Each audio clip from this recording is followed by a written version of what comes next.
అందరికీ నమస్కారం. మన ఈ మధ్య నిజామాబాద్లో మేము సంక్రాంతికి వస్తున్నాం ఈవెంట్ చేయడం జరిగింది. అది నిజామాబాద్ పట్టణంలో ఫస్ట్ టైం. ఇంతకుముందు ఎప్పుడు మన దగ్గర సినిమా ఈవెంట్స్ పెద్దగా జరగవు. అప్పుడు ఒకసారి ఫిదా సక్సెస్ మీట్ ఒకటిసారి పెట్టాము. మళ్ళీ సంక్రాంతికి వస్తున్నాం చేసాం. అంటే ఆ నిజామాబాద్తో నాకున్న అనుబంధం అలాంటిది. నిజామాబాద్ జిల్లా వాసిగా అక్కడ ఈ సినిమా ఈవెంట్ చేయాలని చేయడం జరిగింది. పోతే ఆ ఈవెంట్లో నేను మన కల్చర్లో ఉండే మన దావత్ గురించి, మటను, తెలగలు గురించి సంబోధించాను. నేను ఆ మాటలలో తెలంగాణ వాళ్ళని నేను అవమానించానని, తెలంగాణ మీద హేళన చేశానని కొంతమంది మిత్రులు కామెంట్స్ చేసి సోషల్ మీడియాలో పెట్టారని తెలిసింది. నా ఉద్దేశం అదే స్పీచ్లో లాస్ట్లో చెప్పడం జరిగింది.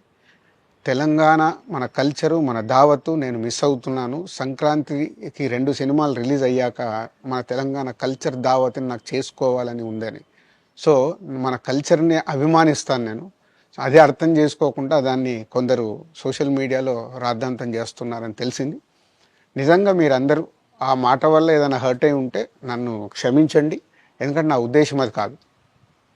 ఎందుకు చెప్తున్నానంటే, నేను నిజామాబాద్ జిల్లా బాన్సువాడలో ఫిదా అనే సినిమా షూటింగ్ చేసి ప్రపంచవ్యాప్తంగా ఆ ఫిదా సినిమా ఎంత అప్లాజ్ వచ్చింది, భానుమతి క్యారెక్టర్కి, మన తెలంగాణలో ఉండే కల్చర్కి, ఆ సినిమా ఎంత ఒక ఫ్యామిలీ ఎమోషన్స్కి ఎంత విలువ ఇస్తామనేది చెప్పడం జరిగింది ఆ సినిమాలో. అది ప్రపంచవ్యాప్తంగా ఫిదా సినిమా ఎంత పెద్ద హిట్ అయిందో మీ అందరికీ తెలుసు. అలాగే బలగం అనే సినిమా తీసినప్పుడు తెలంగాణ సమాజం మొత్తం మమ్మల్ని అభినందించింది. తెలంగాణ ప్రజలందరూ ఆ సినిమాను ఆదరించి ఇది మా సినిమా అని గుండెలకు హత్తుకున్నారు. అన్ని రాజకీయ పార్టీలు ఆ సినిమాని అప్రిషియేట్ చేస్తూ మమ్మల్ని ప్రతి ఒక్క స్టేజ్ దగ్గర తీసుకెళ్ళి అభినందించారు, అన్ని రాజకీయ పార్టీలు. సో ఒక తెలంగాణ వాసిగా ఒక తెలంగాణని అభిమానించే నేను తెలంగాణని హేళన చేస్తానని ఎలా అనుకున్నారో నాకు తెలియదు. పోతే దాంట్లో ఏదైనా మీ కమ్యూనికేషన్లో తప్పుగా అర్థమైంటే నన్ను క్షమించండి. మీ మనోభావాలు ఆ కొందరు ఎవరైతే దెబ్బతిన్నాయని అనుకుంటున్నారో వాళ్ళందరికీ నా విజ్ఞప్తి, మీ మనోభావాలు దెబ్బతింటే నన్ను క్షమించండి.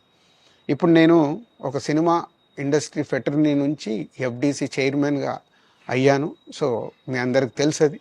సో ఇటు సినిమా ఇండస్ట్రీకి అటు ప్రభుత్వానికి మధ్యలో ఉంటూ సినిమా ఇండస్ట్రీకి అవసరపడ్డట్టుగా నేను అన్ని సహాయ సహకారాలు చేస్తూ ఈ హైదరాబాద్లో హెల్దీ వాతావరణము, తెలుగు సినిమాకి, తెలంగాణలో అభివృద్ధి చెందాలనుకునే యువతకి అందరికీ నేను ఉపయోగపడేలాగా ఉండాలి.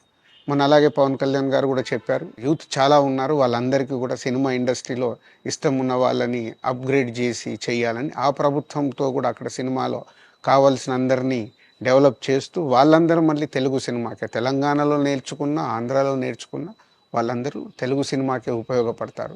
సో అందరికీ, తెలంగాణలో ఉండే అన్ని రాజకీయ పార్టీలకి నా విజ్ఞప్తి, నన్ను రాజకీయాల్లోకి లాగకండి. అలాగే ఎఫ్డీసీ అనేది కూడా సినిమాకి ఉపయోగపడే లాంటి అభివృద్ధి పనుల గురించి అవే చేస్తాను తప్పితే అది రాజకీయాలకు సంబంధించింది కాదు. ఎఫ్డీసీ కానీ నేను కానీ సినిమాలకే ఉపయోగపడతాము. ఇది అన్ని రాజకీయ పార్టీలు అర్థం చేసుకొని ఫర్దర్గా నన్ను ఇలాంటి అవసరం లేని వీటిలోకి లాగకూడదు అని మీ అందరికీ, అన్ని రాజకీయ పార్టీలకు నా విజ్ఞప్తి.